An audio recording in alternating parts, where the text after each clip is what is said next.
ODAAT. So ODAAT serves Philadelphia via many programs, which include but aren't limited to case management, classes and workshops, HIV rapid testing, HIV education and prevention services. ODAAT has a food bank, multiple outreach initiatives, and some of the best special events in the city. And we also have their youth program as well. So we'll be learning more about that today. So basically in this session, ODAAT will outline their connection to equity through their Youth Recovery Mode, aka YRM program, which provides a safe space for young people in the North Philadelphia area to develop their interpersonal skills and focus on their development. Iris and Ebony, thank you so much again for collaborating with us, and the floor is yours. Good afternoon, everyone. My name is Ebony Gardner, and next to me is Iris Chase. Hey, hi. So thank you guys so much thank you everyone for having your names. If you could oblige us and put your departments or the schools you're affiliated with in the chat, that'd be greatly appreciated so we get a sense of who all we're talking with. And then be mindful, I am on 2 screens right now. I'm trying to be more mindful to look at my phone for the screen and then look at the desktop to see all of you. So that's why if I look a little weird, or Iris and I look a little weird, we're navigating 2 screens right now. So yes, okay, thank you, Ben Franklin, Officer of Health and Safety. So we have some teachers and it looks like some administrators. Yep, if everyone could just go ahead and put that information in the chat, that'd be great. We'll take a look at that. Iris and I are going to share our screen now to bring up our presentation. One moment.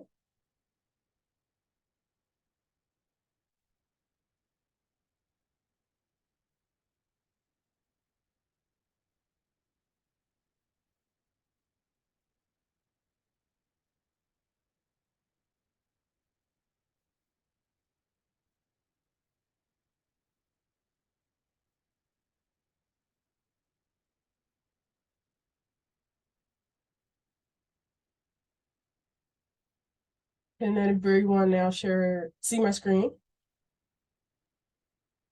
Yep. Okay, awesome. I actually cannot see everyone else now, so all I'm seeing is the screen. Yeah, that's how. So go ahead and put any questions or comments in the chat. And Kyle and or Michelle, feel free to stop Iris and or I if there's anything pressing in the chat before we get to Q&A. Sounds good. All right, again, thank you everyone. As Kyle mentioned, we're from One Day at a Time, nonprofit in North Philadelphia.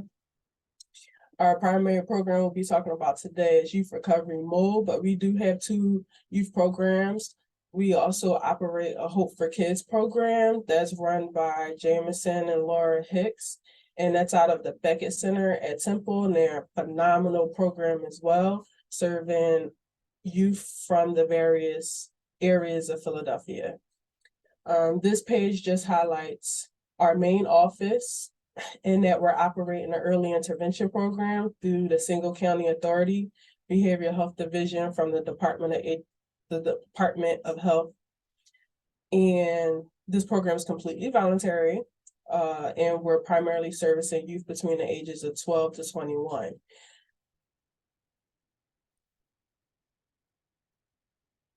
So this is our history page we wanted to share with everyone today. ODAAT is a community-driven nonprofit in 1983, founded by my boss now, Father Reverend Henry T. Wells. And the program we'll be talking about today, our early intervention program, was founded in 2016. It grew out of an interest in mentorship, and we used to operate what was called BMX Life Bike Program, where the youth used to come in and ride their bikes. We still hope to aspire to create that BMX park for the kids, but in the meantime, we're offering summer programming, we're bringing services into the schools, and as Kyle mentioned, many events throughout the year to be able to help the community.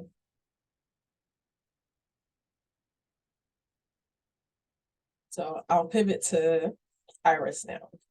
Hi, everyone. So, some services that we have at our program is Cope to Thrive, Teen Intervene, and we provide mentorship, in school services, and we run a summer camp, that's about 6 weeks, every year. And we'll dive into more on the next slide. Oh, also, I'm sorry, I wanted to mention, these pictures, is, our biggest senior, high school. Well, the biggest thing is a class at this high school called People for People. It's actually a small school, but this was the biggest class they had, and we had went to their prom. We also had an event at our facility to show them, like, the space, because they've never been there before, and we gave them incentives, for completing the program. So we had like this big old brunch for them, and we gave them gift cards. So they really had a nice time. So like I said, Teen Intervene and Cope to Thrive is two curriculums that we teach. So Teen Intervene is our substance use program where we use the harm reduction approach. So basically drinking, then it's like, okay, this is what you're doing. So let me show you how this affects you in your everyday life. And we basically try to meet them where they're at in hopes that they will reduce their usage. Also, Code to Thrive is another curriculum that we use. So that's really deals with like the mental health, the stress and anxiety, all that good stuff.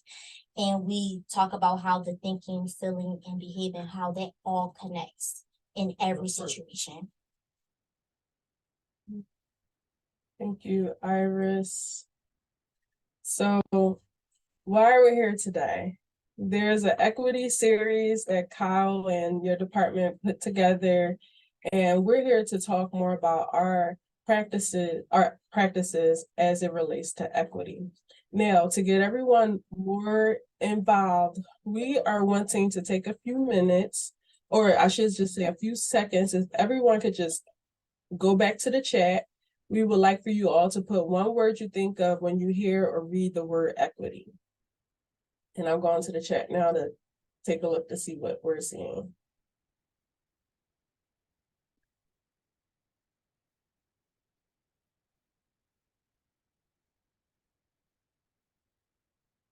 Yeah, fair. Equal access, complex. Equality. I'm so glad you put that there. We definitely have a slide to highlight. Inclusive, supportive, yes, all great. Access to what each needs, absolutely, Stephen, you get the star. Together. Yep, I'm loving this engagement and participation. So let me put the chat down. Oops. So I'm all big about visuals and want to meet everyone on all kinds of levels. So when Iris and I was putting this presentation together, we found this slide that really, I think, when you think about equity, or how we want you to think about equity and take a look at the slide, I think it really just tells the perfect story. So you have your teacher here about to give an exam. You have everyone, different sizes, heights, abilities, and literally propose for everyone to climb this tree. And so I feel like this visual is highlighting some of what we'll be talking about and what we want you guys or everyone to take away from today. So for a fair selection, everybody has to take the same exam. Please climb that tree. Just think about how that fish is going to get up that tree, or even that penguin for that matter. They're going to need some different supports in order to do that. And so someone in the chat highlighted support. We'll be talking about some supports, ways in which we at YRM create a safe space for our youth to be able to thrive from whichever vantage points they're coming from. So Today we wanted to show a video. However, we thought we wanted to save more time for discussion. I believe Kyle is going to share in an email to everyone today. So you will get a chance to watch the video on your time. But today, Iris and I wanted to just point out some key points from the video as it relates to equity. And so from the chat, someone had put equality. And when we were doing our research and just thinking about our program overall, this young lady in the video noted, it's not about equality in the current classroom, we want equity. And equality, she identified, is giving youth the same work, which we saw in the previous picture, and the same standards, and then the same standards. And so she further highlighted that this would be like giving every student in the classroom the same size shoe. So just imagine you're standing in front of 10, 15 people, and you give them all a size 10 shoe. Some of them might wear 9, some of them might wear 6. How are we going to expect those particular students to be successful in their space if they don't have what they need? And so equity is giving each student what they need to achieve support and structure. Everyone gets the shoe that fits them. So if your student needs a 10, they got a 10. If they need an 11, they get an 11. And she further highlights that this isn't going to be an easy task. What we're talking about today is not easy in practice at all. If anything, we want everyone to be more aware and start thinking through and creating collaborative spaces. As again, we'll go through in our as we highlight some of our YRM opportunities, our students get to come and work with us, and we not dictate everything to them. We are experts in some areas, however, we allow our youth to note the things that they need and their interests, and how we can put forth our learning goals so everyone's outcomes are met. And so furthermore in the video, the presenter noted, reaching out to your local social services filled with people and programs that may help in the outcomes you're looking for as a teacher. So when I think about that, I think about the importance of it takes a village. It's a practice that I feel like was ingrained very young. And I honestly, in some of the school settings, I want to say my elementary school in Heston, I was like trying to remember my teacher's name, but it's a while. I just remember learning that concept that it really takes a village in order to be able to do this work. And your village is your social services, is your counselors in your school, might even be Kyle because of his experiences working in the community. And the last thing we want to make sure to have everyone take away, and what was highlighted in a video, embrace equity and move away from equality, was kind of like how she signed off. So with that being said, in summary, equity in the classroom means making sure every student has the resources and support they need to be successful. And this should take us into some of our equity in practices. So we'll pivot to Iris now. Okay, so hello again. So at Dobbins, we have a nice sized wing, or like hallway, if you will, of different community partners that come together and are in support of the students. So the YRM classroom is on that floor.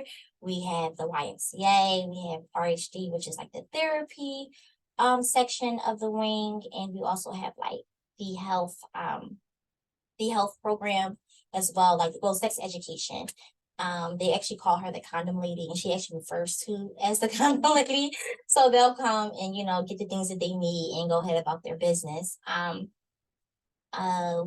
Basically how we all connect is that if there's comes of times where I do assessments in my classroom to get them into the program. So if I see that some kids really need that therapy portion and I'm not qualified for that, then I will send them over to Mr. Grady, who does therapy. If they're looking into, making some extra cash bi-weekly, I can send them over to a YMCA because they have an incentive program. If you join the program, then you do these goal settings, paperwork, and like just basically like, helping them throughout their career in high school. Then you'll get a $70 gift card bi-weekly for coming. So yeah, that's just basically an example of like how we all connect. Also in my classroom, I have a zero tolerance for inappropriate language, and respect is something that I take very seriously. So I set that standard when newcomers, like the kids already know something that's a part of the program, but the newcomers, they're like, okay, like this is what we can and cannot do. But I also allow them to come up with their own ground rules, community standards that we have. I don't really like to call it rules because I want them to feel comfortable in setting their own standards that they have as individuals, so that we can have a nice time in the space. So like cursing, fighting and things of that nature is not allowed, and it works. I mean, I do remind them, to watch what you say. It's all, how you say things matters. And that's like a ongoing everyday, basically enforcement. So it tends to work out.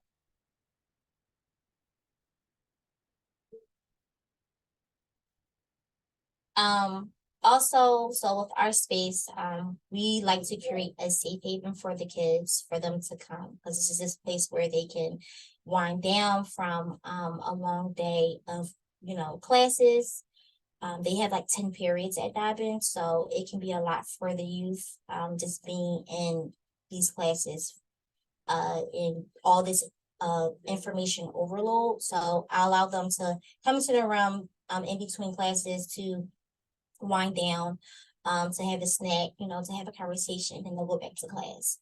I'm there every day, well, Monday through Thursday, 9 until 4. Fridays I work from home, but the kids are accessible to me by, phone, if they need to talk. I do connect with the teachers to let them know, hey, like they're here, because sometimes like some teachers will think that it'll be a hangout spot, but after I tell them about the program and what I do here, they're like, okay, great. Then they'll get I'm pouring into like, I'll get like referrals. So yeah, that's the space. Okay. And this is Ebony talking. I just wanted to like further reiterate, because when I think about safe spaces, and the clinician in me just wants to bring forth that a lot of our youth, they're coming and presented with all kinds of challenges that maybe that reset can happen in a room like what YRM operates. In the morning, they get to decompress before they actually go into the classroom, because they just need that moment or time to just for themselves. And or I know Iris has shared in supervisions when youth are behind and they need to make up their work, and sometimes it's not easy to do their work at home for all kinds of reasons. And so our youth are able to come during their lunch or their time after school, or maybe even during class, in order to be able to focus with permission from the teacher, of course, to focus on that work so that they can get it done. And so physical space, I feel like, has been rooted in the YRM program since day one, when we here at our agency have a space. And during COVID, I know that really became a huge thing for some of the students as well. And we operated hours here where a few of the students that were really behind, because just the space at home just wasn't conducive to them being able to get their work done. So I just wanted to reiterate that, like, as we're thinking through the presentation and hearing the things, like, physical space is so like important. and something to reimagine and reevaluate in I feel like our school settings. So, okay, so Iris put some pictures here. I'll let her describe those. Okay, so where the couches are, and you see like the Philadelphia painting, that's my space where I'm like normally, getting my work done. The students will come in to, come and sit down. A lot of them love laying on the couch, or they'll even lay on a carpet to like, just sit, relax, and talk. I normally basically get all my work done in that area. I have a filing cabinet, like a little office area, but the kids always come and invade and try to see what's going on. I also like to keep up there. Well, I think there's a check-in poster if you can see it, how your day is going. Also, there's a calendar. So I'll get the calendar from the school and I'll post everything. Well, I'll rewrite everything onto that big calendar because a lot of kids are not paying attention to what's happening. So like, for example, we had keystones and no one knew. It was like, you didn't know you had this is serious. You need to take your keystones and these are the makeup days, all that good stuff. So that was good for them. Also in the other picture, this is where the community rules, community standards that, all the kids came up with. And then they signed them, if you can tell. And then we have, this is the dry erase board. So this is where the kids come and they put their Instagram handles, because we do have an Instagram. So I'm like, hey, follow us, stay in the know what's happening throughout the week or just throughout the year, like what's coming up. So they'll follow us and we'll follow them back. So they enjoy this dry erase board. Even the teachers, see Mr. Greedy up there. Also, this is our space. So in the front where the tables are and the red chairs, that's where, and then on the side where those desks are, that's where the kids would sit, and that's where we're really focused onto the group and what we're instilling in them. And then towards the back, you'll see like the TV, the beanie bag, the carpet, and different things for the kids, like games and stuff. That's where the kids go back there and relax and just, they're talking about their day with their friends, or they're playing games back there. They may turn the TV on or put a movie on, or a TV show, and it's just a great time. Pop some popcorn and they're fine.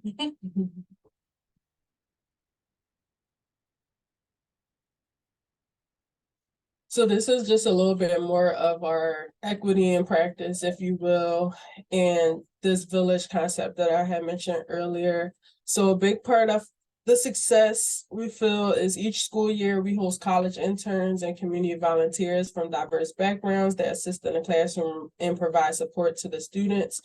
Our mentors are actually fostered through the Hope for Kids program because they do a great deal of training of the mentors from schools such as Temple, and they come to our after school program, not too much during our daytime program, but we do have an intern that we operate just one to support the program throughout the year. But the big bulk of interns, they get to come talk with the youth, share some of their experiences, hear from other individuals outside of ourselves in order to hone in on some messaging, such as literally whatever you're going through in your life and your day, you can get through it. If it's a struggle, here's some resources that have helped me.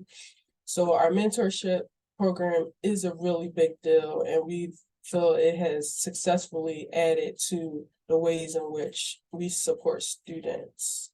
Did you want to add anything else? No, we got that. It's just like I love the Temple students that they do come and support the kids. They have an amazing time. They build their own relationships with them, so it doesn't just stop here, like with YRM, but it exceeds that, which is really awesome.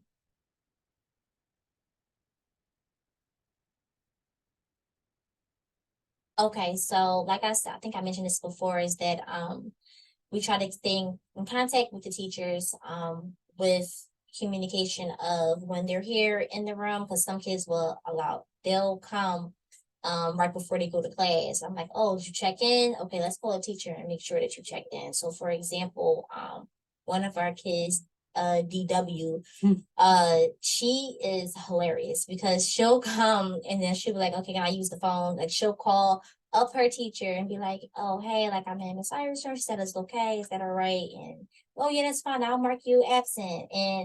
And she has that trust with the teacher that she's going to make sure she gets her work done. So that's just an example that we have that's ongoing with her, but also with other students as well. This is our IG handle if you guys want to follow us, or ODAAT.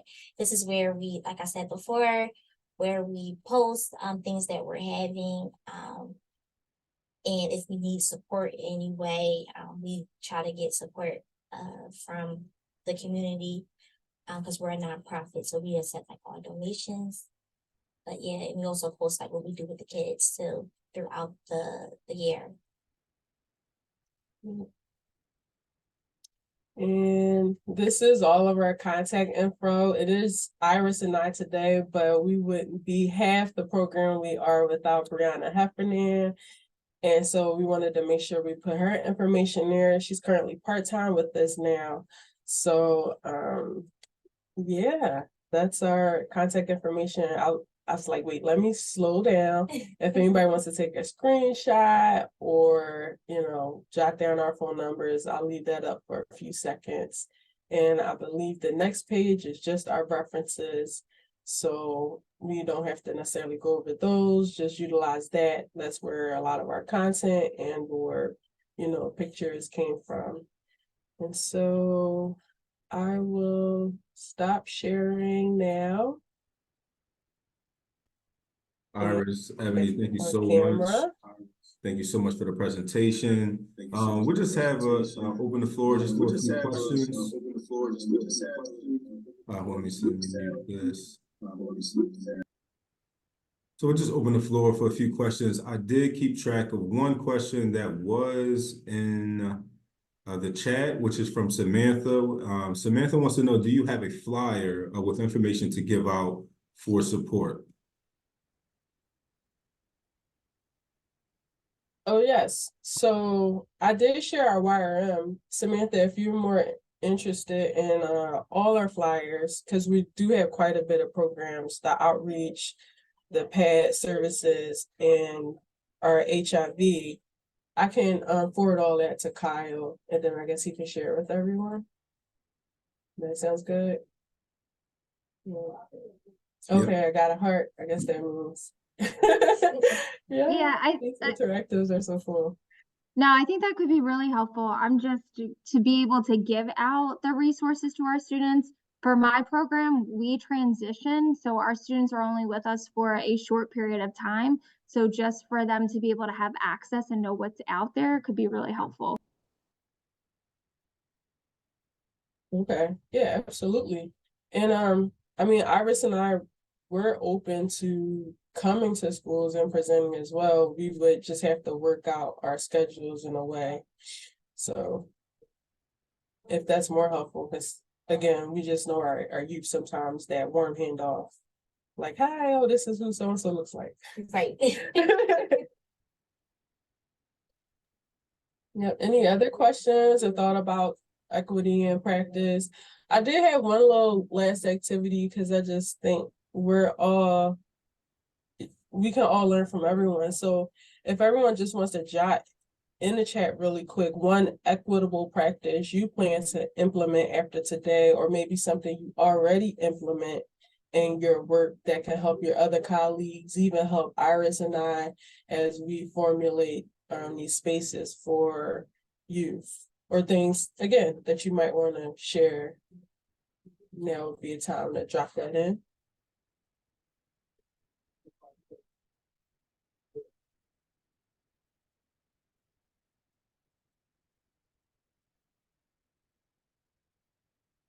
Yeah. Thanks, Kyle. It's like when you had put that, like what came to mind is really important to, thanks, Iris. with our social media, we've had a lot of success with our social media and the youth and keeping them engaged with some of the information that we share. And then also, they'll share some things that is worthwhile, like opportunities that will highlight and put, such as like other organizations. Shared decision making, yes, we're big proponents of that. Practicing self-awareness and reflection, being open-minded, absolutely. Create more opportunity for student engagement in terms of district-wide content creation, yes. We're always, I think I remember a few years ago wanting to create some kind of like contest for our kids around like drug and alcohol, because it is a growing issue.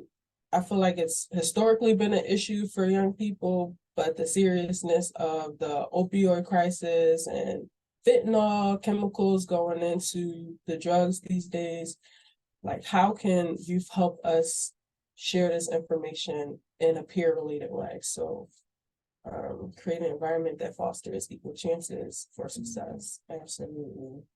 Yeah.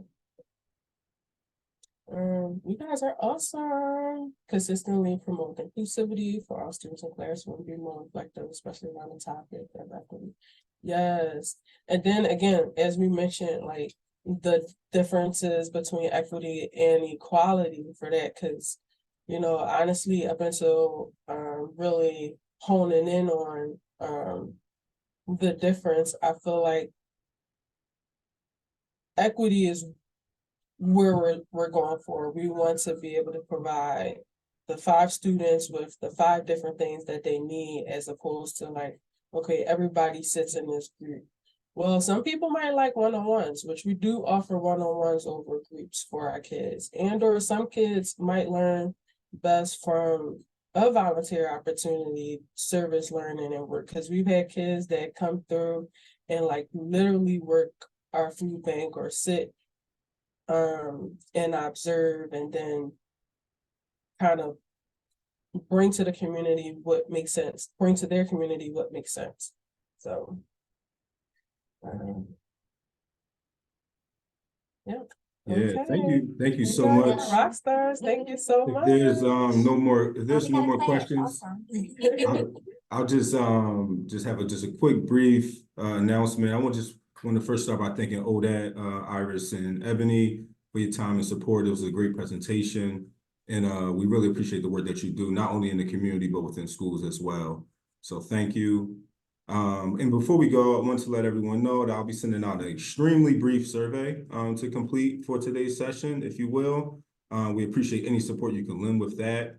I also want to make mention in the email that I'll send other resources that Ebony wants to include. But we'll also be sending out a registration link and flyer for next month's session with another amazing organization by the name of Philly Truce. So please be on the lookout for that, and feel free to share with a colleague. Thanks again for joining, everyone. I hope everyone has a great afternoon. Take care. Thank you.